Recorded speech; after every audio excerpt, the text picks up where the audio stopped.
এই মেয়েটার মধ্যে ভবিষ্যৎ দেখার ক্ষমতা ছিল, কিন্তু সে যখন বাড়িতে আসে তখন তার বাড়িওয়ালা রেগেছিল, কারণ মেয়েটা এখনো ঘর ভাড়া দেয়নি। তখন মেয়েটা হঠাৎ দেখতে পেল বাড়িওয়ালার শরীর থেকে একটা কালো ধোঁয়া বার হচ্ছে।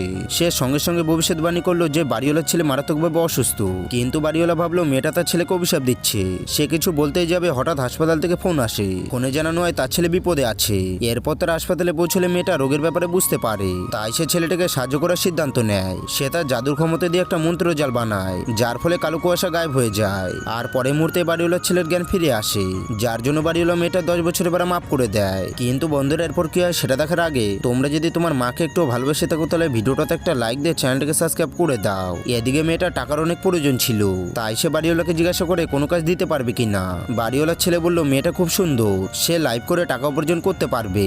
এরপর লাইভ চলাকালীন মেয়েটা বলে আমি ভবিষ্যৎ দেখতে পারি, তাই সে প্রতিটা ভবিষ্যৎবাণীর জন্য $1000 নেয়। ঠিক তখনই একজন ধনী লোক তার সাথে লাইভে যুক্ত হয়। সে তার হারানো বোনকে খুঁজে পেতে চাচ্ছিল।